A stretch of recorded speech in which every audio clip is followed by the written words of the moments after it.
Noong 2012, inaresto ako ng mga pulis dahil sa paggawa ko sa aking tungkulin at sinentensyahan akong makulong ng 5 taon.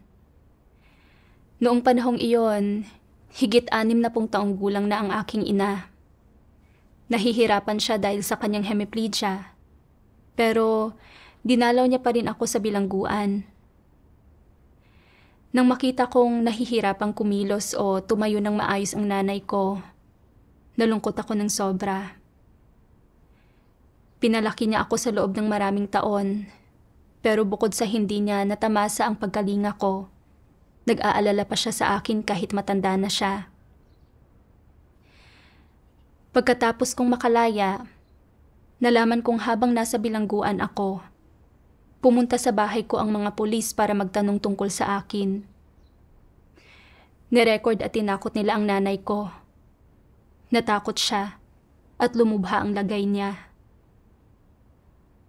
Nadama kong talagang pinagkakautangan ko siya at naisip ko, mula ngayon, kailangang alagaan ko ang nanay ko at pagaanin ang paghihirap niya.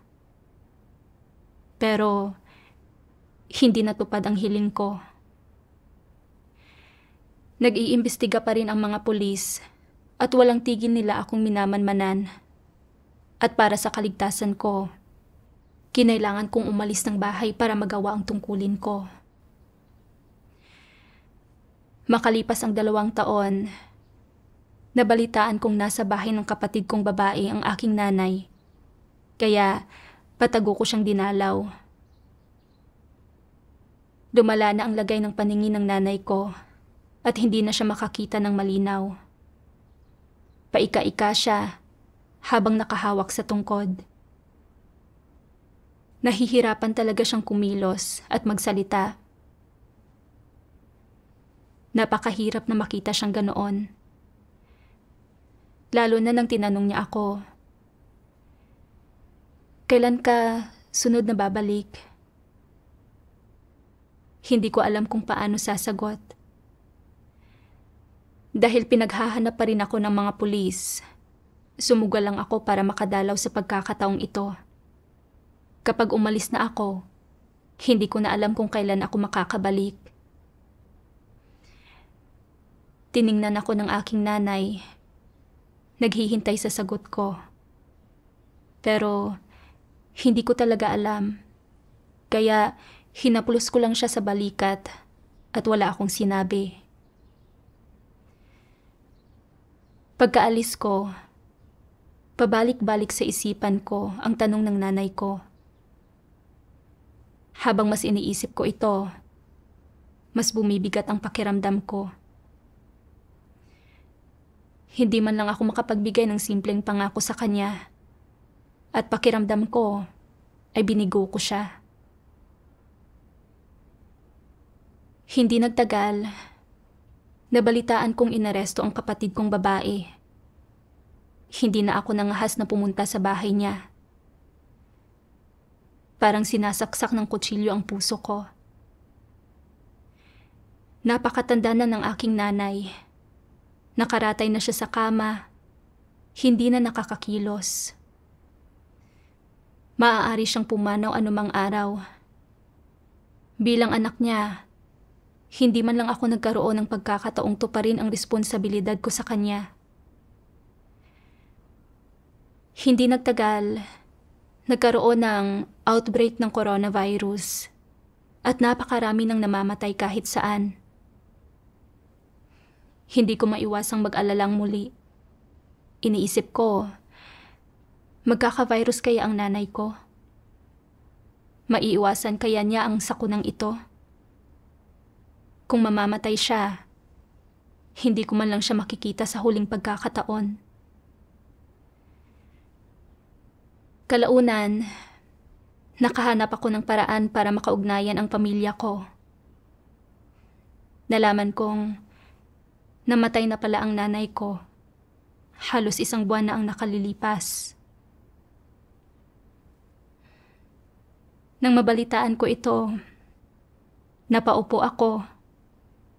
Nablangko ang isipan ko. Pinipilit kong huwag maiyak. Hindi ko nakita sa huling pagkakataon ng aking nanay bago siya pumanaw. Inisip niya kayang wala akong konsensya. Sinabi niya kayang malupit ako. Nang makauwi ako, umiyak ako ng sobra. Pinalaki ako ng nanay ko sa loob ng maraming taon. Pero noong buhay pa siya, hindi ko siya naalagaan. At nang mamatay na siya, hindi ko siya nakita sa huling pagkakataon. Pinahihirapan at inuusig ako ng husto ng konsensya ko. Nang panahong iyon, nakakita ako ng matatanda na nagpapaaraw sa may pintuan nila. Katabi ang kanilang mga anak na nag-aalaga sa kanila. At naisip ko, hindi ko nasamahan ang nanay ko noong nagpapaaraw siya sa may pintuan. Hindi ko nagupitan ang kanyang kuko o ang kanyang buhok. Kapag nagluluto ng masarap na pagkain ang sister na nagpatuloy sa akin, naisip ko rin, hindi ko nalutuan ng ganito ang nanay ko at hindi na ako magkakaroon pa ng pagkakataon. Noong Spring Festival, nakita ko na ang lahat ng tao ay nagmamadaling makauwi sa mga bayang kinalakhan nila.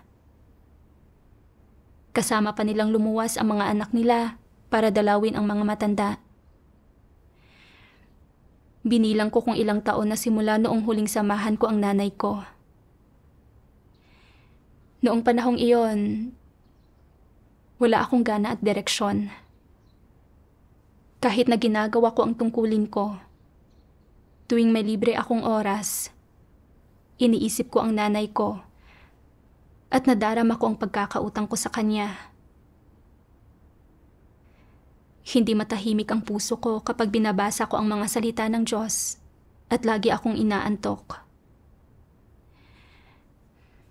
Naging pabaya na ako at iniraraos ko na lang ang tungkulin ko. At ayaw kong makipag-usap sa mga kapatid na katuwang ko. Kapag pinag-aaralan namin ang mga profesional na kasanayan, lumilipad ang utak ko.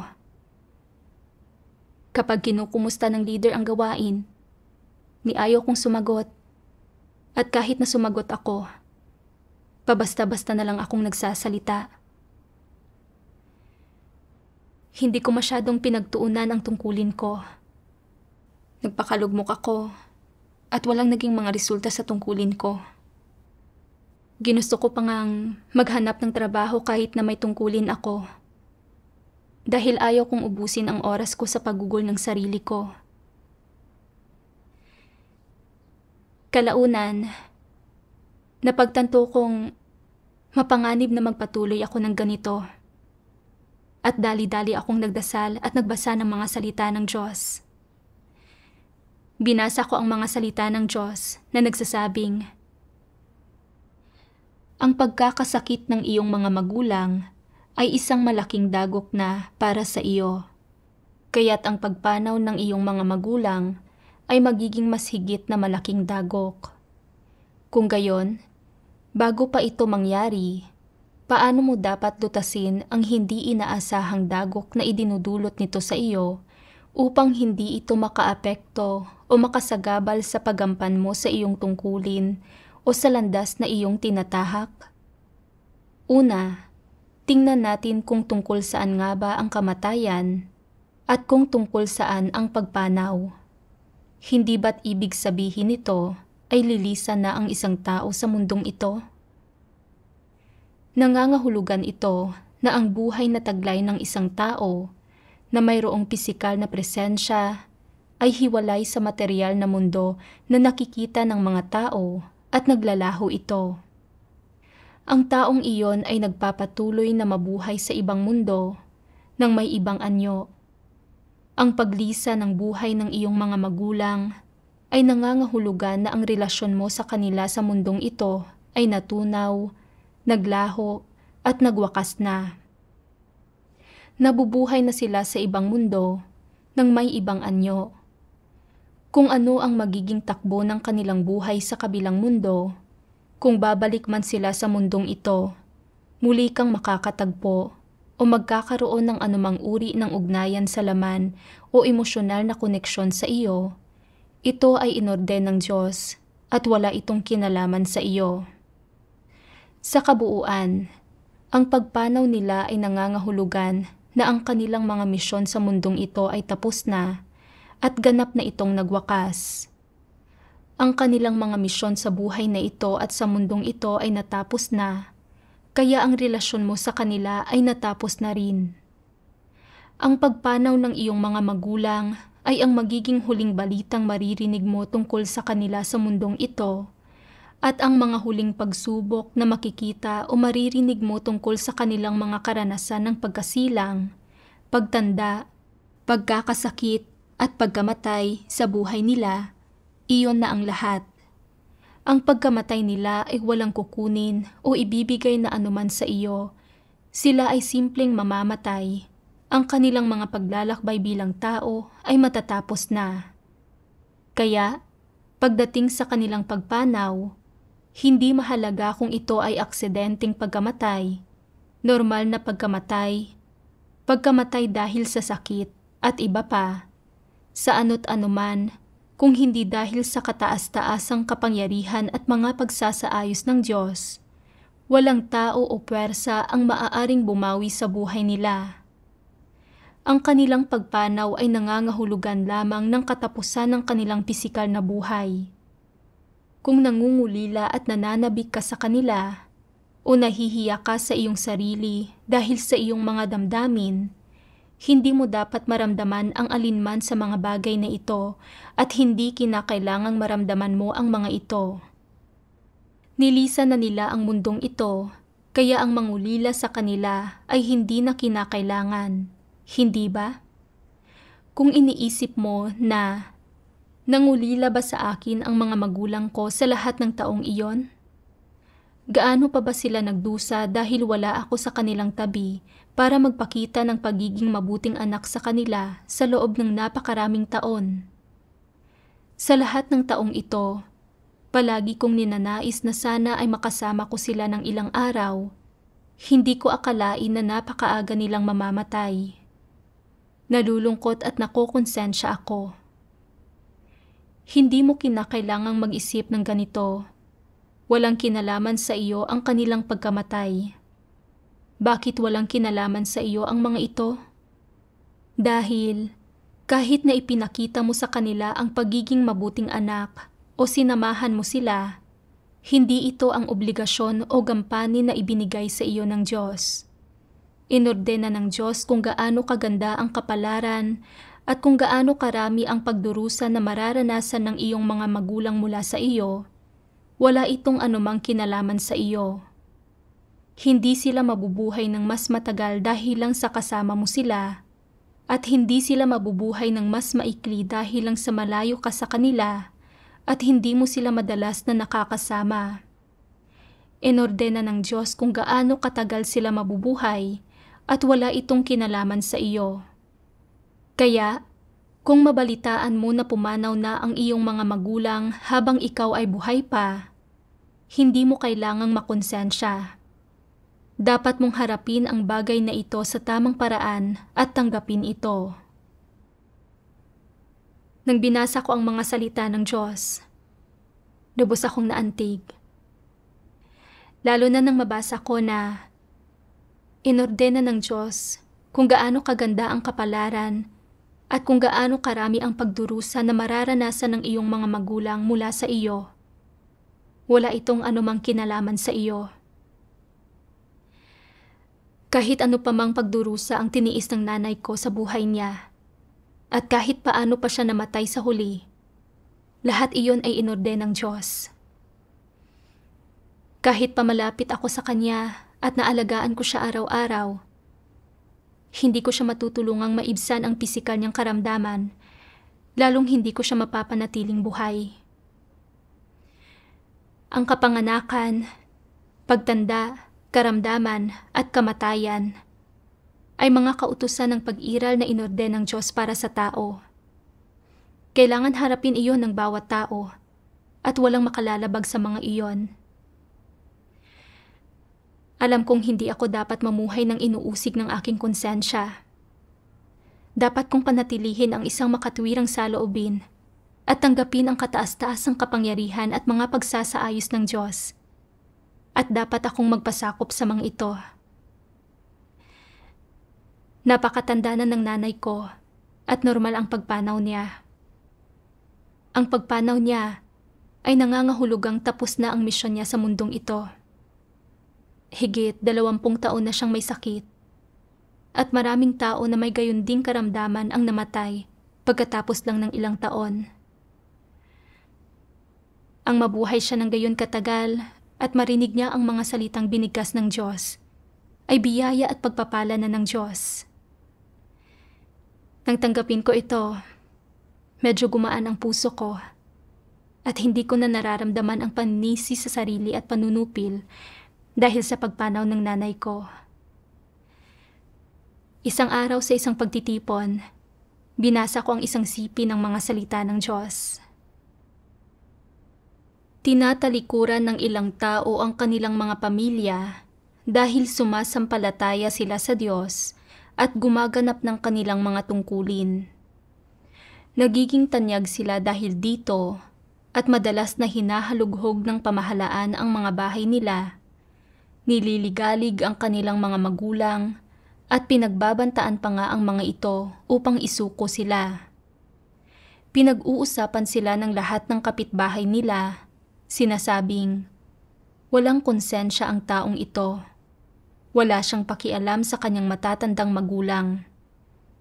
Bukod sa hindi siya mabuting anak sa kanyang mga magulang, nagdudulot pa siya ng napakaraming problema sa mga ito. Isa siyang hindi mabuting anak. Naaayon ba sa katotohanan ang alinman sa mga salitang ito?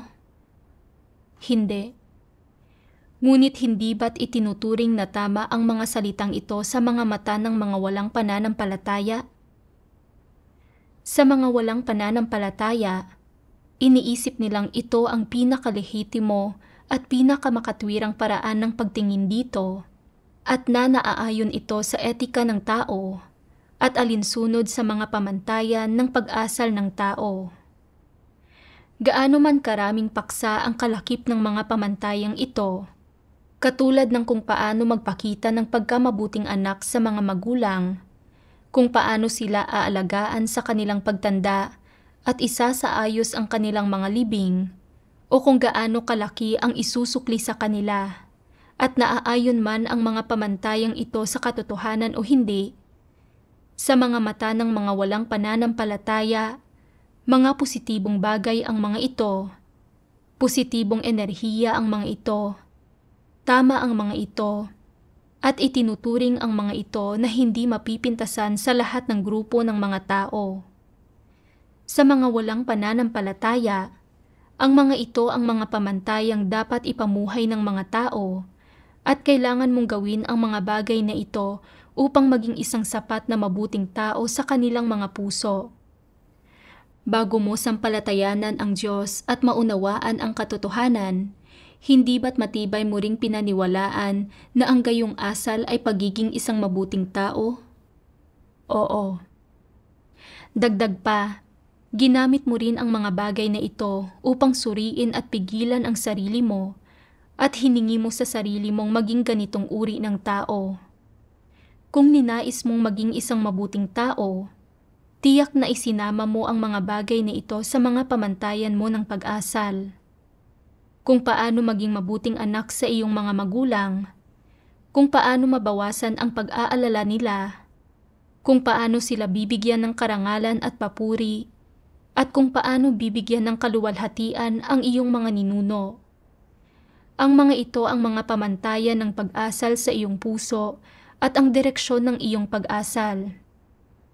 Gayunpaman, pagkatapos mong pakinggan ang mga salita ng Diyos at ang kanyang mga sermon, nagsimulang magbago ang iyong pananaw at naunawaan mong kailangan mong talikdan ang lahat ng bagay upang gampanan ang iyong tungkulin bilang isang nilikha at na hinihingi ng Diyos sa mga taong umasal sa ganitong paraan. Bago ka nakatiyak na ang pagganap sa iyong tungkulin bilang isang nilikha ang katotohanan, inakala mong dapat kang maging mabuting anak sa iyong mga magulang. Ngunit pakiramdam mo rin ay dapat mong gampanan ang iyong tungkulin bilang isang nilikha at nagtalo ang kalooban mo.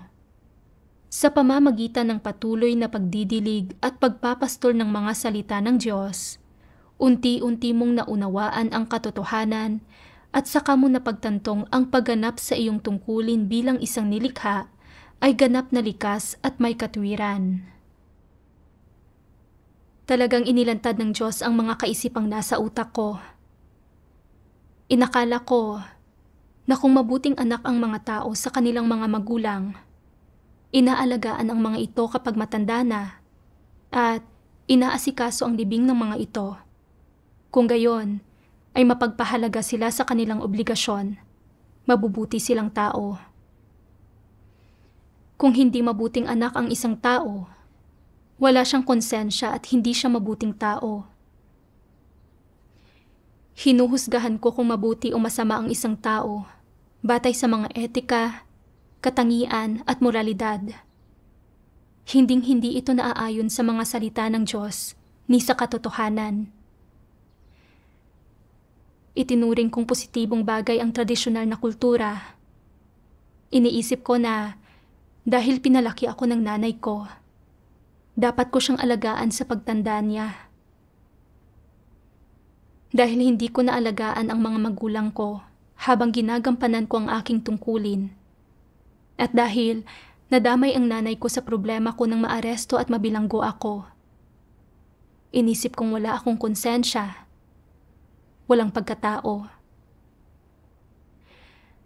Nakikita ko na ngayon, nakapareho sa mga walang pananampalataya ang pananaw ko. Pananaw ito ng mga hindi mananampalataya. Inisip ko ang mga disipulong sumunod sa Panginoong Hesus, pati na rin ang mga misyonaryo. Naglakbay sila sa malalayong lugar para ipalaganap ang ebanghelyo ng Diyos. Sa paningin ng mga tao, walang awa at walang pagkatao ang pagsasantabi nila sa kanilang mga magulang at pamilya. Subalit, silang nagpapalaganap sa ebanghelyo at nagsasakatuparan sa kanilang mga tungkulin. Ang mga taong totoong may konsensya at pagkatao. Tulad ng sinasabi ng mga salita ng Diyos,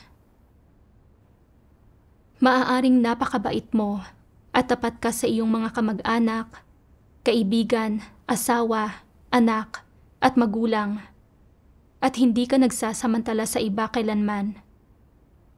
Ngunit kung hindi mo kayang umayon kay Kristo, kung hindi mo magawang makihalubilo sa Kanya ng maayos, kahit bugulin mo pa ang iyong lahat-lahat sa pagtulong sa iyong mga kapitbahay o sa masusing pag-aalaga sa iyong ama, ina, at mga miyembro ng inyong sambahayan, sasabihin ko na masama ka pa ring tao at bukod dito ay puno ka ng mga tusong panlilinlang. Mula sa mga salita ng Diyos, nakita ko na gaano man alagaan ng isang tao ang kanyang mga kapamilya. Kung hindi niya maisasagawa ang katotohanan, magagawa ng maayos ang tungkulin niya, o kung hindi siya magiging kaayon ni Kristo, kung gayon ay masama siyang tao. Matapos pumanaw ang nanay ko, lagi akong nagdadalamhati at hindi ko inisip kung paano gawin ng maayos ang tungkulin ko. Pinagsisihan ko pang ang ginugol ko ang lahat ng oras ko sa paggawa nito. Napakaraming taon ko nang nananampalataya sa Diyos. Pero ang pananaw ko sa mga bagay-bagay ay pareho pa rin sa mga walang pananampalataya. Ako ay isang hindi mananampalataya. Napakalungkot ko at umiiyak akong nanalangin at nagsisi sa Diyos. Ipinahayag ko ang kahandaan kong baligtarin ang mga pananaw ko at huwag nang mamuhay sa negatibong kalagayang ito. Isang araw, Nagbasa pa ako ng mga salita ng Diyos. Pagdating sa pangangasiwa sa mga ekspektasyon ng mga magulang, malinaw ba kung anong mga prinsipyo ang dapat sundin at anong mga pasanin ang dapat bitiwan? Kung gayon, ano ba mismo ang mga pasanin na dinadala ng mga tao rito? Dapat silang makinig sa kanilang mga magulang at hayaan ang kanilang mga magulang na magkaroon ng magandang pamumuhay. Lahat ng ginagawa ng kanilang mga magulang ay para sa kanilang sariling kabutihan. At dapat nilang gawin ang sinasabi ng kanilang mga magulang upang maging mabuting anak. Dagdag pa rito, bilang mga taong nasa hustong gulang, dapat nilang gawin ang mga bagay-bagay para sa kanilang mga magulang, suklian ang kabutihan ng kanilang mga magulang, maging mabuting anak sa mga ito, samahan ang mga ito, huwag iparamdam ang lungkot o pagkabigo sa mga ito, huwag biguin ang mga ito, at gawin ang lahat ng kanilang makakaya para bawasan ang paghihirap ng kanilang mga magulang o tuluyang alisin ito. Kung hindi mo ito makakamit, ikaw ay walang utang na loob, hindi mabuting anak, karapat-dapat kang tamaan ng kidlat at itaboy ng iba, at isa kang masamang tao. Ito ba ang iyong mga pasanin? Dahil ang mga bagay na ito ay ang mga pasanin ng mga tao, dapat tanggapin ng mga tao ang katotohanan at harapin ng maayos ang mga ito. Tanging sa pagtanggap sa katotohanan, mabibitiwan at mababago ang mga pasanin at maling kaisipan at pananaw na ito. Kung hindi mo tatanggapin ang katotohanan, may iba pa bang landas para sa iyo?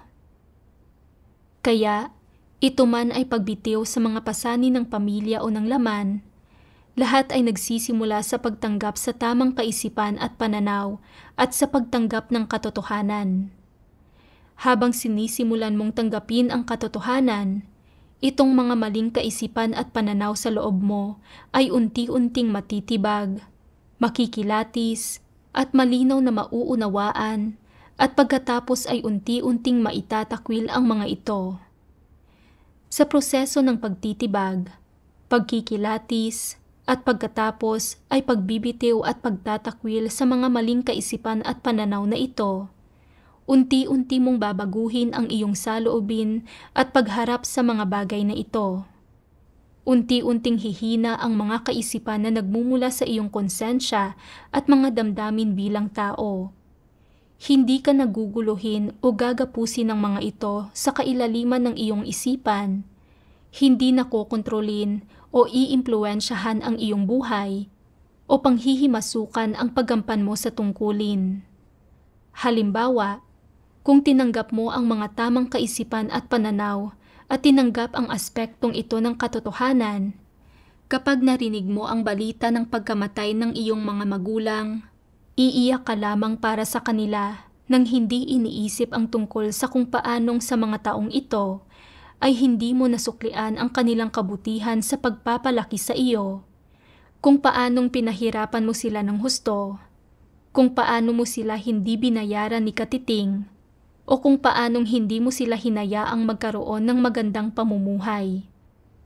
Hindi mo nasisisihin ang iyong sarili sa mga bagay na ito. Sa halip, magpapakita ka ng normal na mga ekspresyon na nagmumula sa mga pangangailangan ng normal na damdamin ng tao. Iiyak ka at dadanas ng kaunting pangungulila sa kanila. Hindi magtatagal, magiging natural at normal ang mga bagay na ito at agad na isusubsob ang iyong sarili sa isang normal na buhay at paggampan ng iyong mga tungkulin. Hindi ka na mababagabag sa bagay na ito. Ngunit kung hindi mo tatanggapin ang mga katotohanan ito, kapag nabalitaan mong namatay ang iyong mga magulang, walang humpay kang iiyak. Makakaramdam ka ng awa para sa iyong mga magulang na hindi naging madali ang buong buhay nila at na nagpalaki sila ng isang hindi mabuting anak katulad mo. Nang magkasakit sila, hindi mo sila pinaglingkuran sa tabi ng kanilang higaan at nang mamatay sila, hindi ka umiyak sa kanilang libing o nagluksa. Binigo mo sila, nadismaya sila sa iyo, at hindi mo sila binigyan ng magandang buhay. Mamumuhay ka ng matagal nang may ganitong pakiramdam ng pagkakonsensya, at sa tuwing naiisip mo ito, iiyak ka at makakaramdam ng kirot sa puso mo. Sa tuwing nahaharap ka sa mga kaugnay na sitwasyon o mga tao, pangyayari at bagay, magkakaroon ka ng emosyonal na reaksyon. Maaaring kasama mo ang pakiramdam na ito ng pagkakonsensya sa buong buhay mo. Ano ang dahilan nito? Ito ay dahil hindi mo kailanman tinanggap ang katotohanan o ang mga tamang kaisipan at pananaw bilang buhay mo. Sa halip, patuloy na nangingibabaw sa iyo ang iyong mga dating kaisipan at pananaw na iimpluwensyahan ang iyong buhay. Kaya, sa natitirang bahagi ng iyong buhay, ay mamumuhay ka sa pasakit dahil sa pagpanaw ng iyong mga magulang. Ang tuloy-tuloy na pagdurusang ito ay magkakaroon ng mga kahihinatnan na higit pa sa kaunting pisikal na pagkabahala. Maaapektuhan nito ang iyong buhay, ang iyong saloobin sa paggampan sa iyong mga tungkulin, ang iyong saloobin sa gawain ng iglesia, ang iyong saloobin sa Diyos, pati na ang iyong saloobin sa sino mang tao o bagay na nakakaapekto sa iyong kaluluwa. Maaaring masiraan at panghinaan ka rin ng loob tungkol sa mas maraming bagay-bagay, maging malungkot at walang gana, mawala ng pananalig sa buhay, mawala ng sigasig at motibasyon sa anumang bagay at iba pa. Sa kalaunan, hindi lamang nito maaapektuhan ang iyong simpleng pang-araw-araw na buhay. Maaapektuhan din nito ang iyong saloobin sa paggampan ng iyong mga tungkulin at ang landas na tinatahak mo sa buhay. Ito ay lubhang mapanganib. Ang kahihinatnan ng panganib na ito ay maaari na hindi mo magagampanan ng sapat ang iyong mga tungkulin bilang isang nilikha at maaaring titigil ka pa nga sa kalagitnaan ng paggampan ng iyong mga tungkulin o magkikimkim ng isang mapanlaban na lagay ng loob at saloobin tungo sa mga tungkuling ginagampanan mo. Sa madaling salita, hindi maiiwasang lalala ang ganitong sitwasyon sa paglipas ng panahon at magdudulot ng pagbabago sa iyong lagay ng loob, mga emosyon at mentalidad tungo sa masamang direksyon.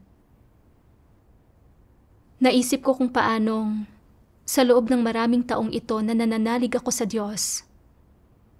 Palagi kong itinuring ang mga tradisyonal na kasabihang, ang paggalang sa magulang ay isang katangiang dapat taglayin ng higit sa lahat, at huwag maglakbay ng malayo habang nabubuhay pa ang iyong mga magulang, bilang mga positibong bagay, bilang mga pamantayan sa aking pag-asal.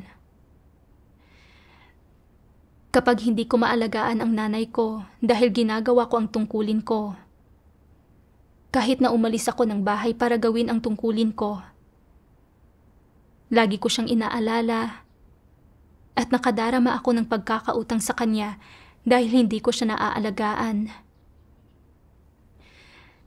Pagkatapos kong mabalita ang pumanaw na ang nanay ko, namuhay ako ng sinisisi ang sarili at ng nasasaktan dahil hindi ko siya naalagaan sa kanyang pagtanda at hindi ko naasikaso ang libing niya. Pinalaki ako ng nanay ko, pero bukod sa hindi ko siya naalagaan, hindi ko pa siya nakita sa huling pagkakataon bago siya mamatay. Pakiramdam ko ay wala akong konsensya at pagkatao at naisip kong susumpain at pupulaan ako ng iba. Ang dahilan kung bakit labis akong nasasaktan sa pagkawala ng aking ina ay dahil itinuring ko ang mga kasabihang, ang paggalang sa magulang ay isang katangiang dapat taglayin ng higit sa lahat, at alagaan mo ang iyong mga magulang sa kanilang pagtanda at asikasuhin mo ang kanilang libing bilang mga katotohanang dapat kong sundin.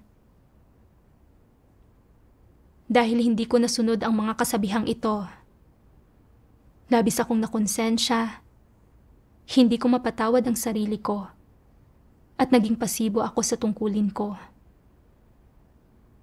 Iniligaw ako ng mga tradisyonal na kuro-kurong ito. Nang nabalitaan ko ang pagpanaw ng nanay ko, hindi ako makapagpasakop sa kataas-taasang kapangyarihan at mga pagsasaayos ng Diyos. Namumuhay ako sa kalagayan ng kalungkutan, panghihinayang at paninisi sa sarili. Naging negatibo at pabayaan na ako sa tungkulin ko. Nang hindi ko namamalayan, sumasalungat na pala ako sa Diyos at naging kaaway na niya. Pagkatapos nito, binasa ko ang isa pang sipi ng mga salita ng Diyos at natutuhan ko kung paano dapat ituring ang mga magulang ko. Sinasabi ng mga salita ng Diyos, may ilang taong gustong gampanan ang kanilang mga tungkulin, ngunit pakiramdam din nila ay dapat nilang igalang ang kanilang mga magulang na may kaakibat na mga damdamin. Kung patuloy mo lang napupungusan ang iyong mga damdamin, sasabihin sa sarili mong huwag isipin ang mga magulang at pamilya mo at isipin lang ang Diyos at tumuon sa katotohanan, ngunit hindi mo pa rin mapigilang isipin ang iyong mga magulang, hindi nito malulutas ang fundamental na problema. Upang malutas ang problemang ito, kailangan mong suriin ang mga bagay na inakala mong tama, pati na ang mga kasabihan, kaalaman, at teoryang minana mo at na naaayon sa mga kuro-kuro ng tao. Dagdag pa rito, kapag nakikitungo sa iyong mga magulang, tinutupad mo man ang iyong mga obligasyon bilang isang anak na alagaan sila, dapat ay ganap itong nakabatay sa iyong mga personal na kalagayan at sa mga pamamatnugot ng Diyos. Hindi ba't lubos nitong naipaliliwanag ang usapin? Kapag iniiwanan ng ilang tao ang kanilang mga magulang, pakiramdam nila ay malaki ang utang na loob nila sa kanilang mga magulang at nawala silang ginagawa para sa mga ito. Ngunit kapag kasama naman nila ito sa bahay, hindi talaga sila mabubuting anak sa kanilang mga magulang at hindi nila tinutupad ang alinman sa kanilang mga obligasyon. Isa ba itong tunay na mabuting anak? Pagsasabi ito ng mga walang kabuluhang salita. Anuman ang gawin, isipin, o planuhin mo, hindi mahalaga ang mga bagay na iyon. Ang mahalaga ay kung kaya mong unawain at tunay na paniwalaan na ang lahat ng nilikha ay nasa mga kamay ng Diyos.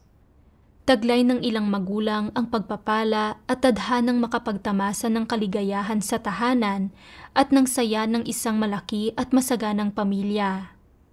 Kataas-taasang kapangyarihan ito ng Diyos at isa itong pagpapalang ibinibigay ng Diyos sa kanila. May ilang magulang na walang ganitong kapalaran. Hindi ito isinaayos ng Diyos para sa kanila. Hindi sila pinagpalang matamasa ang pagkakaroon ng isang masayang pamilya o matamasa ang pananatili ng kanilang mga anak sa piling nila. Pamamatnugot ito ng Diyos at hindi ito maipipilit ng mga tao. Anuman ang mangyari, sa huli, pagdating sa pagiging mabuting anak, kahit papaano ay dapat na magkaroon ang mga tao ng mentalidad ng pagpapasakop. Kung pinahihintulutan ng kapaligiran at may paraan ka upang gawin ito, maaari mong pakitaan ng pagiging mabuting anak ang iyong mga magulang. Kung hindi pinahihintulutan ng kapaligiran at wala kang paraan, huwag mong subukang ipilit ito. Ano ang tawag dito? Pagpapasakop ang tawag dito. Paano ba nagkakaroon ng ganitong pagpapasakop? Ano ba ang batayan ng pagpapasakop? Ito ay nakabatay sa lahat ng bagay na ito na isinasaayos ng Diyos at pinamamahalaan ng Diyos. Bagamat maaaring naisin ng mga taong pumili, hindi nila magagawa iyon. Wala silang karapatang pumili at dapat silang magpasakop. Kapag nararamdaman mong dapat magpasakop ang mga tao at na ang lahat ng bagay ay pinamamatnugutan ng Diyos, hindi ba't mas nagiging kalmado ang iyong puso? Oo, Kung gayon ay makararamdam pa rin ba ng pang-uusig ang iyong konsensya? Hindi na ito palaging makararamdam ng pang-uusig at hindi na mangingibabaw sa iyo ang ideya ng hindi pagiging mabuting anak sa iyong mga magulang. Paminsan-minsan, maaari mo pa rin itong maisip dahil ang mga ito ay normal na kaisipan o likas na damdaming nakapaloob sa pagkatao at walang sino mang makaiiwas sa mga ito. Napakalinaw ng pagkakasabi ng Diyos tungkol sa mga prinsipyo ng pagsasagawa ng pagturing sa mga magulang. Dapat ay pangunahin iyong nakabatay sa mga kalagayan at abilidad ng isang tao. Kung tinutulutan ng mga kalagayan at sapat ang mga abilidad ng isang tao, maaari niyang tuparin ang kanyang responsibilidad at maging mabuting anak sa kanyang mga magulang. Gayunpaman, dapat pa ring magpasakop ang isang tao sa pamamatnugot at mga pagsasaayos ng Diyos. Sa mga nakalipas na taon, hindi ko man naalagaan ang nanay ko, ay hindi ibig sabihing ayaw kong alagaan siya o ayaw kong tuparin ang responsibilidad ko. Dahil ito sa palagi akong pinaghahanap ng mga pulis. Hindi ko nga matiyak ang sarili kong kaligtasan, kaya paano ko pa maaalagaan ng nanay ko? Hindi ako nagalit sa Partido Komunista. Bagkus ay sinisi ko pa ang Diyos. Nakita kong talagang nalito ako sa mga bagay-bagay at hindi ko masabi kung alin ang tama sa mali. Hindi ako mapaliwanagan. Madalas kong nadarama na hindi ko naalagaan ng nanay ko at hindi ko siya natulungang mamuhay ng masaya at hindi ko siya nakalinga sa pagtanda niya at hindi ko naasikaso ang libing niya. Kaya pakiramdam ko ay may pagkakautang ako sa kanya. Inisip ko na kung naalagaan ko ang nanay ko, namuhay sana siya ng masaya. Sa realidad, maling pananaw ito. Nagmumula ang kasiyahan ng tao sa pag-aalaga, pagprotekta, at pagpapala ng Diyos. Hindi masaya ang isang tao dahil lamang sa inaalagaan siya ng kanyang mga anak sa pagtanda niya. Nagdusa ng maraming taon ang nanay ko dahil sa hemiplegia at masakit ang buong katawan niya.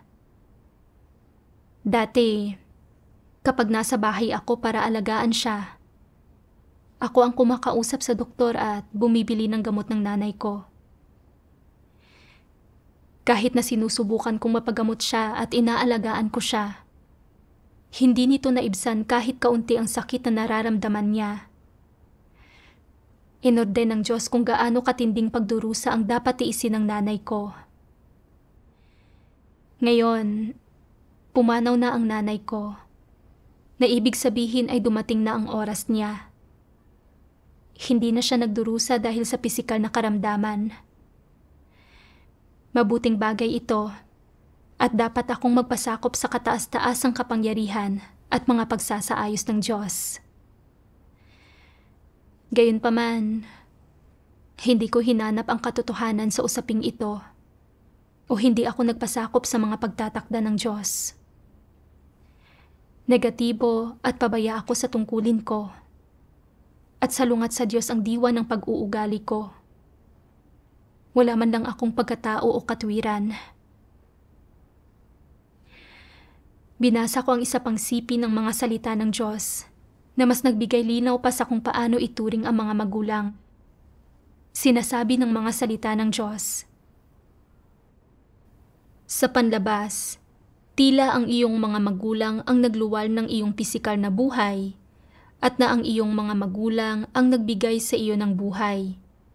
Ngunit, kung titingnan natin ito mula sa perspektiba ng Diyos at mula sa ugat ng usaping ito, ang iyong pisikal na buhay ay hindi binigay sa iyo ng iyong mga magulang dahil hindi kayang lumikha ng mga tao ng buhay. Sa simpleng pananalita, walang tao ang makakalikha ng hininga ng tao. Ang dahilan kung bakit nagiging tao ang laman ng bawat tao ay dahil taglay nila ang hiningang iyon. Ang buhay ng tao ay nakasalalay sa hiningang ito, at ito ang tanda ng isang buhay na tao. Ang mga tao ay may ganitong hininga at buhay, at ang pinagmulan at ugat ng mga bagay na ito ay hindi ang kanilang mga magulang. Sadyang nilikha ang mga tao sa pamamagitan ng pagsilang sa kanila ng kanilang mga magulang. Sa pinakaugat, ang Diyos ang nagbibigay sa mga tao ng mga bagay na ito. Sa makatuwid, hindi ang mga magulang mo ang mga tagapamahala ng iyong buhay o ng iyong kapalaran. Ang tagapamahala ng iyong buhay ay ang Diyos. Nilikha ng Diyos ang sangkatauhan, nilikha niya ang buhay ng sangkatauhan, at binigyan niya ng hininga ng buhay ang sangkatauhan na siyang pinagmulan ng buhay ng tao. Sa makatuwid, hindi ba't ang linyang, hindi ang mga magulang mo ang mga tagapamahala ng iyong buhay o ng iyong kapalaran ay madaling unawain? Ang hininga mo ay hindi binigay sa iyo ng iyong mga magulang, at lalong hindi binigay sa iyo ng iyong mga magulang ang karugtong nito. Ang Diyos ang nangangasiwa at namumuno sa bawat araw ng iyong buhay. Ang iyong mga magulang ay hindi makapagpapasya kung ano ang magiging takbo ng bawat araw sa iyong buhay, kung ang bawat araw ay magiging masaya at maayos, kung sino ang makakasalamuha mo araw-araw, o kung sa anong kapaligiran ka mamumuhay sa bawat araw. Sadya lamang na pinangangasiwaan ka ng Diyos sa pamamagitan ng iyong mga magulang. Ang iyong mga magulang ang mga taong ipinadala ng Diyos para mag-alaga sa iyo. Nang ipinanganak ka, hindi ang iyong mga magulang ang nagbigay sa iyo ng buhay, kaya't sila ba ang nagbigay sa iyo ng buhay na nagpapahintulot sa iyo na mabuhay hanggang ngayon? Hindi rin. Ang pinagmula ng iyong buhay ay ang Diyos pa rin, at hindi ang iyong mga magulang. Napakalinaw ng mga salita ng Diyos. Ang Diyos ang pinagmumula ng buhay ng tao. Kahit na ang nanay ko ang nagsilang sa akin, ang Diyos ang nagkaloob sa akin ng buhay ko. Kung walang pagpapala at pagtutustos ng Diyos, hindi ako mapapalaki ng nanay ko. Ginamit ng Diyos ang nanay ko para palakihin ako, para dalhin ako sa harap ng Diyos, at para alisin ang pagkabalisa ko sa problema sa bahay. Gaano man karami ang ginugol ng nanay ko para sa akin, nagmula ang lahat ng ito sa ipinagkaloob sa akin ng Diyos. Pero, pinagbaligtad ko ang mga bagay-bagay. Naniwala akong masyadong gumugol para sa akin ang nanay ko, at lagi kong gustong suklian ang mga magulang ko. Kaya, binaliwala ko ang kataas-taasang kapangyarihan at mga pagtatakda ng Diyos. Sa realidad, kahit gaano man ang ginugol ng nanay ko, tinutupad lang niya ang responsibilidad niya bilang isang ina, na siyang pagsasaayos at kataas-taasang kapangyarihan din ng Diyos. Ang Diyos ang siyang dapat kong pasalamatan. Naunawaan ko rin na mayroon akong sariling misyon sa mundong ito. Iyon ay ang gawin ang tungkulin ko bilang isang nilikha, hindi ang suklian ang kabaitan ng nanay ko. Nang mapagtanto ko ito, hindi na ako nakonsensya. Hindi ko na sinisi ang sarili ko, at hindi na ako nakadama ng pagkakautang. Napatahimik ko ng aking puso, at nagawa ko na ang aking tungkulin. Gabay ng liwanag ang mga salita ng Diyos. Kung hindi dahil sa maagap na kaliwanagan at paggabay ng mga salita ng Diyos, hindi ko pa rin makikilatis ang mga kasabihang, ang paggalang sa magulang ay isang katangiang dapat taglayin ng higit sa lahat, at huwag maglakbay ng malayo habang nabubuhay pa ang iyong mga magulang na itinanim sa akin ni Satanas, at makadarama pa rin ako ng pagkakautang sa aking ina. Pagdurusahan ko ang pinsala ni Satanas. Ngayon, nakikita ko na ng malinaw sa wakas na ang tradisyonal na kultura ay isang reaksyonaryong panlilinlang na lumalaban sa Diyos at na ang mga kaisipan at pananaw na ito ay sobrang nakakaligaw. Ang mga salita ng Diyos ang naglayo sa akin mula sa mga satanikong panlilinlang na ito at nagsanhi na ituring ko ng tama ang pagpanaw ng aking nanay. Gumaan at malaya na ang puso ko. Salamat sa Diyos sa pagliligtas sa akin.